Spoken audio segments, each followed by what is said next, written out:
Mr President, the Libertarian Party opposes the Health Legislation Amendment Miscellaneous Bill 2025. Now, miscellaneous bills are taken in good faith and understood by members of this parliament to make very minor adjustments, correct grammar, remove redundant provisions, clean up legislation, or fix what someone at the drafting office may have overlooked back in the day. The convention is that they are not contentious or partisan. Now, shortly after I was elected, Mr Deputy President, I asked my staff, does the government of the day ever do a sneaky and try to get something through under the guise of a miscellaneous bill?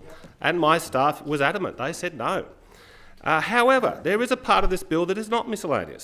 Schedule 4, Section 1 provides a requirement for, quote, each local health district governing board to have a member who is an Aboriginal person.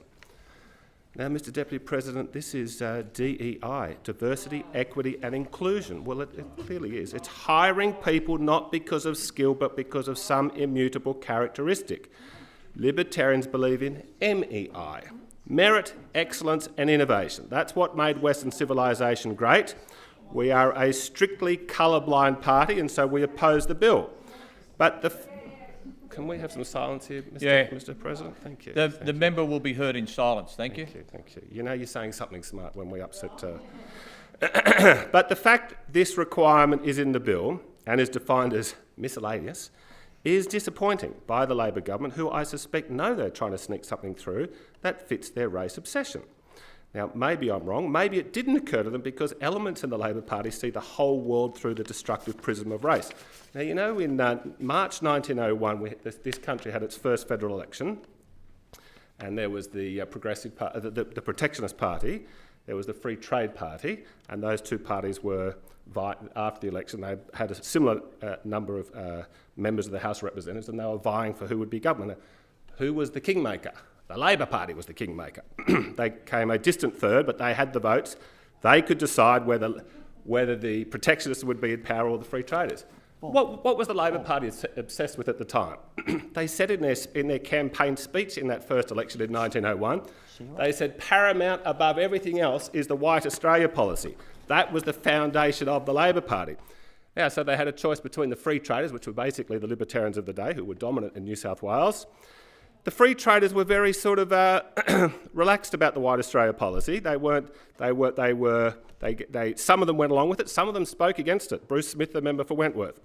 But the protectionists, of course, loved the White Australia policy, so Labor went with the protectionists, even though they'd had a good relationship with the free traders in this chamber.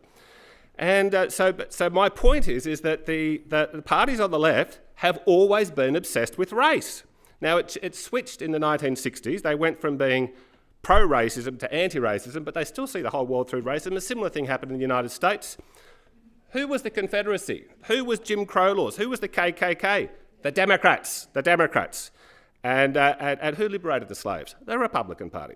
And again, like we saw in Australia in the 1960s, the Democrats in America decided, oh look, they maintained their obsession with race. They just said, oh well, we're now anti-racist. The better thing to do is just to ignore these things.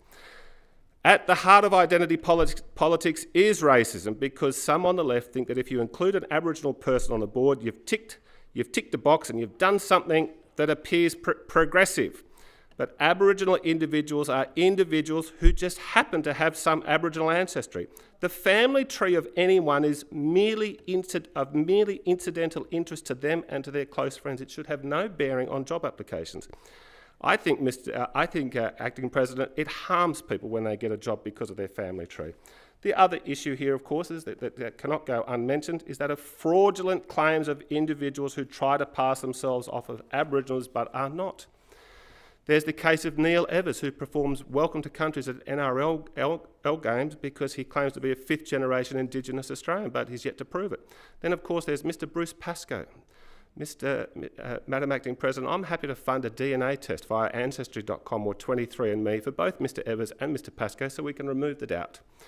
Then there's the University of Sydney, who allows staff and students to self-identify as Aboriginal without any evidence. So, of course, you provide the incentives, people are going to take them up. Nathan Moran, the CEO of the Metropolitan Local Aboriginal Land Council, is incensed by this. He's saying it's all bogus, and he is right. Thank you, Mr Moran.